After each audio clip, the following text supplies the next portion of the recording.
me again. The evening we boarded the flight, my daughter Dory came out with a couple pages and asked me to read a few things. She said, I have full confidence in you that you can stand in front of 100 people and talk, since I don't have to do it.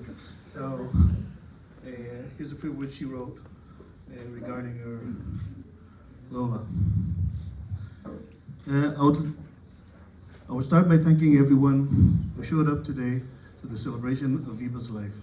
I wish I could have been here with you today to celebrate Lola's life with people whom she loved and loved her back.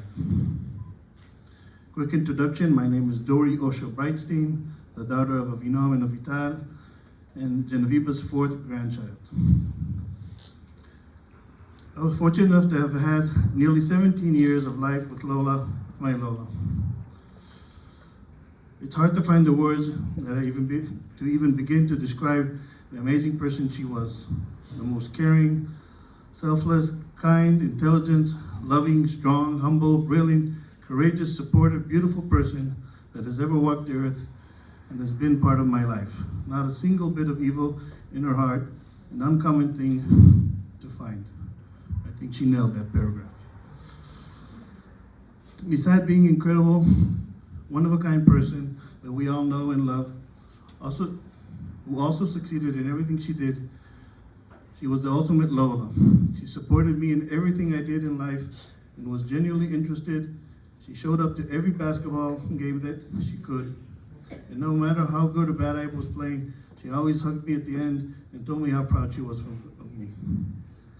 She watched every sports stacking event and tournament I participated in, and always celebrated my victories and cheered me up when I lost.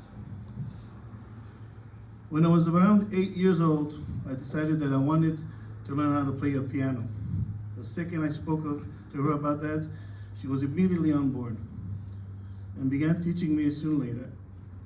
Even though I turned out to be ungifted in playing musical instruments, and the piano and I have never crossed paths again, I still remember that as a perfect small example of how loving and supportive and brilliant my Lola was. Last time I saw her was on her birthday. She was in the hospital. I left school early that day, took the bus, and came to wish her happy birthday. And that hopefully by next year, she'll be back at home celebrating with all of us, family, like we always do. Little did I know that when I was saying goodbye to her that day, I was also saying it for the last time. I'm glad that the last memory I have of her is smiling at me, a moment I will cherish for the rest of my life. The day she passed away, was also the day of my first basketball game of the season. It didn't take me a long time to decide if I should or be able to play that game. I knew Lola would have wanted me to play. And on top of that, I knew she wanted to be there in the crowd cheering me. It's even though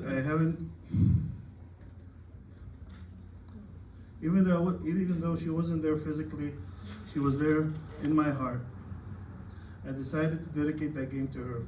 I played the entire game with a picture of her and me in my pocket, a picture which I carry with me at all times since.